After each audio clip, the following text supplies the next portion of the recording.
अगर बोलते तो मैं बिल्कुल आपके सामने असदुद्दीन ओवैसी ये हमेशा बताते हैं कि मुस्लिमों की हालत इस देश में किस तरीके की हो चुकी है, दयनीय स्थिति में मुस्लिम पड़े हैं, उनको कोई योजनाओं का लाभ नहीं मिलता, माइनॉरिटीज को लेकर सरकार की सोच अलग है, माइनॉरिटीज को खत्म कर देना चाहती है, मस्जिदों को तोड़ देना चाहती है। इस तरीके के बयानों में आपको असदुद्दीन ओवैसी के कुछ भी नजर नहीं आता। यानी कि पूर्णिमा जी ये बताइए, मस्जिदों को तोड़ने वाली बात जो आप बार बार कह रही है, देखिए मेरा मैं नहीं कह रही, ओवैसी साहब कह रहे हैं, मैं नहीं कह रही, हाजी नाजिम मैं नहीं कह रही।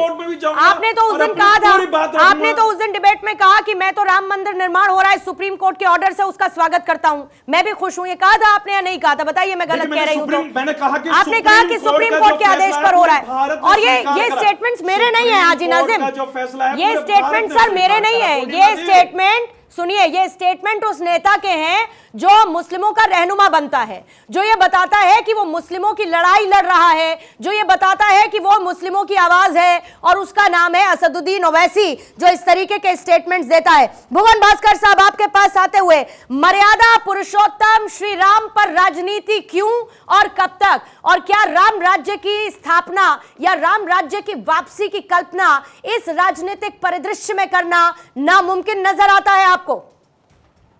पूर्णिमा जी नमस्कार। आपको नववर्ष की बधाई। जितने पैनलिस्ट साथी बैठे सभी को नववर्ष की बधाई। पहले तो नववर्ष में आपके चैनल में आना हुआ, और दूसरा हमारी पार्टी के नेता माननीय अखिलेश यादव जी, हमारी सांसद डिम्पल यादव जी ने, हमारे चाचा शिवपाल सिंह यादव जी ने साफ सुथरे शब्दों में कह दिया है कि राम मंदिर जो है माननीय सुप्रीम कोर्ट के आदेश पे बन रहा है, हम लोग राम मंदिर के दर्शन के लिए जाएंगे। निमंत्रण आएगा तो भी जाएंगे, निमंत्रण नहीं भी आएगा तो बाद में जाएंगे, लेकिन जाएंगे। तो निश्चित तौर पे हमारी पार्टी का स्टैंड साफ है। हम लोग इस देश के सुप्रीम कोर्ट के को और इस देश के संविधान को, इस देश के लोकतंत्र को मानने वाले लोग हैं। माननीय नेताजी से लेकर माननीय अखिलेश यादव जी इस लड़ाई को उत्तर प्रदेश में लड़ते हैं, और हमें तो स्वागत है। और राम ने जो पाठ सिखाया वो तो विश्व का पाठ है, देश का पाठ है, हमारे सनातन परंपरा का पाठ है, और इस देश की एकता अखंडता का पात्र है। उन्होंने पाठ पढ़ाने का काम करा था। आपने जैसा सुना भी होगा, हनुमान जी से भी उन्होंने लेने का काम करा, सबरी के झूठे बेर खाए उन्होंने निषाद राज से अपनी हेल्प लेने का काम करा।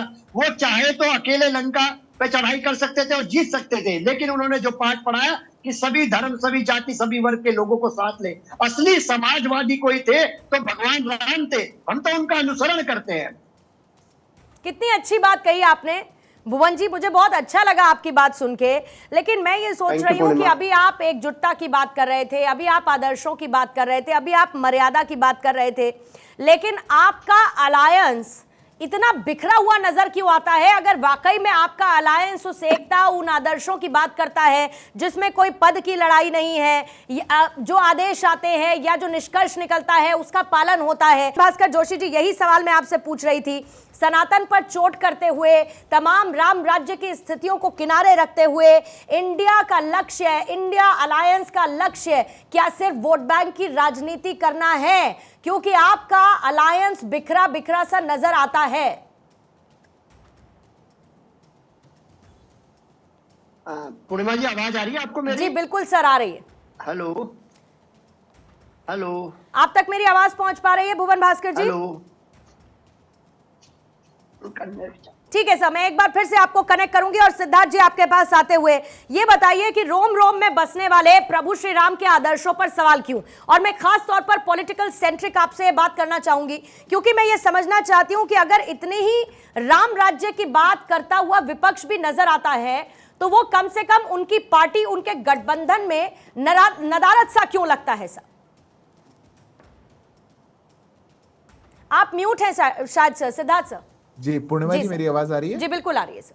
जी पूर्णिमा जी, मुझसे पहले समाजवादी पार्टी के प्रवक्ता ने और पीस पार्टी के प्रवक्ता ने अपनी बात रखी। मैं दोनों की बात का एक जवाब देना चाहता हूं।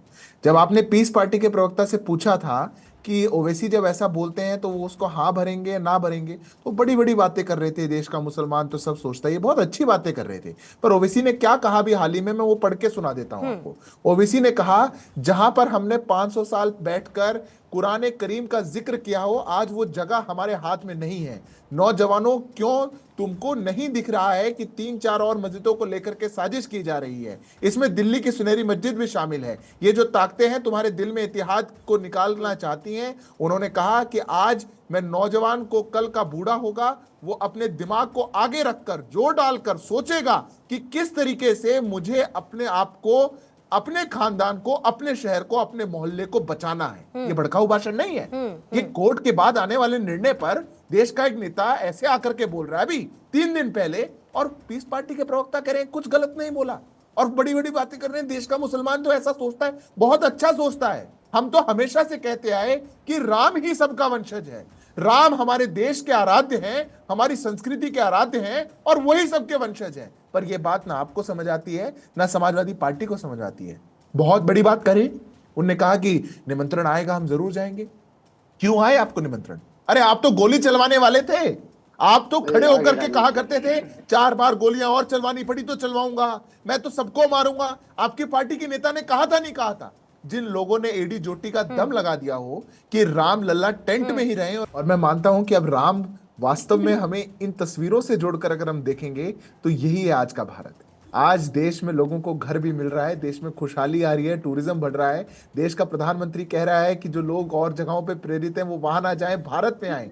भारत जो इतने दशकों तक कमजोर था या मानो कि डर में रहता था, आज वो भारत आत्मविश्वास से बलभूत है। इसको राम राज्य नहीं कहेंगे तो क्या कहेंगे? उस दौर में भी राम को राजा डर का माहौल ये बताइए 2014 से पहले था या 2014 के बाद का था? ये बताइए डर का माहौल जो अभी आपने कही है बात, मैं उसके लिए आपको पूछ रहा हूं। हाजी नाजिम, माहौल बताइए ना सर। थोड़ा सहिष्णु रहिए, मैं आपके बीच में नहीं बोला था, आप उसके बाद बोलिए। आपने डर का नाम लिया तो मैं तो वही कह रहा हूं, 2014 से पहले भी यहाँ भारत के अंदर हर नागरिक रह रहा था। कोई किसी ने आज तक ये तो कहा नहीं। पूर्णिमा जी, मैं ऐसे डिबेट नहीं करता हूं। हाजी नाजिम जी से मैं आग्रह करूंगा, आप हाजी नाजिम जी, मैं आपके बीच में नहीं बोल रहा था। इनका सवाल मैं सिद्धार्थ जी आप तक पहुंचा देती हूं। वो ये कह रहे हैं कि किसी ने 2014 से पहले तो ये कहा नहीं कि डर है। ये असली डर का माहौल कब शुरू हुआ? 2014 के बाद शुरू हुआ ना? नहीं पूर्णिमा जी, जब मैं डर कहता हूं तो वो डर 2 प्रकार का डर है। एक डर तो प्रत्यक्ष होता था, हमारी आंखों के सामने होता था, हर जगह हम सुनते थे कहीं बम फट सकता है, आप कोई लावारिस बैग को देखे तो सूचना करिएगा। आतंकवाद का बहुत बड़ा डर था, देश को तोड़ने वालों का बहुत बड़ा डर था। ये 10 साल में दूर हुआ। ये तो प्रत्यक्ष डर था, हर जगह अनाउंसमेंट्स थी, वो अब नहीं होती है, ये प्रत्यक्ष था। अप्रत्यक्ष भी भारत के नागरिक के मन में वो आत्मविश्वास होना कि मैं विश्व में कहीं भी जाऊं, मेरा देश एक बढ़ता हुआ देश है, विकसित भारत हो सकता है, डेवलप्ड कंट्री हो सकता है। मैं देश की 5 बड़ी अर्थव्यवस्थाओं में, 3 बड़ी अर्थव्यवस्थाओं में आ सकता हूं, मैं 5 ट्रिलियन बन सकता हूं। ये जो एक आत्मविश्वास था, ये 2014 के बाद आई है, पूरा देश जानता है। और इसीलिए मैं अंतिम 10 सेकंड नहीं, लेकिन हाजी नाजिम को तो लगता है कि वो अगर 3 ट्रिलियन इकोनॉमी, अगर हम लार्जेस्ट इकोनॉमी बन जाएंगे, 3rd लार्जेस्ट इकोनॉमी, माफी चाहूंगी, बन जाएंगे, तो उसका हिस्सा ये नहीं होंगे। इनको ऐसा लगता है कि उसका हिस्सा ये नहीं होंगे क्योंकि एक डर है, 2014 के बाद से वो डर पैदा हुआ है। क्यों हाजी नाजिम साहब, ऐसा ही लगता है ना आपको? देखिए, मुझे नहीं, अभी भाजपा के प्रवक्ता ने खुद अपने साफ शब्दों में ये कहा है डर का माहौल। सवाल में साल कौन लेकर आया हाजी नाजिम? आप लेकर आए ना? देखिए, आप लेकर आए। आपने कहा कि 2014 से पहले किसी को डर नहीं लगता था। आप ही ने ये बात बताई ना। 2014 से पहले क्यों नहीं लगता था, जरा ये बताइएगा। जरा आप क्यों लगता है और 2014 से पहले क्यों लगता था, जरा ये भी बताइएगा। हाँ पूर्णिमा जी, मैं तो ये कहता हूं कि 2014 से पहले जो लोग ये कहते थे कि असली आजादी जो हमें मिली है 2014 के बाद मिली है,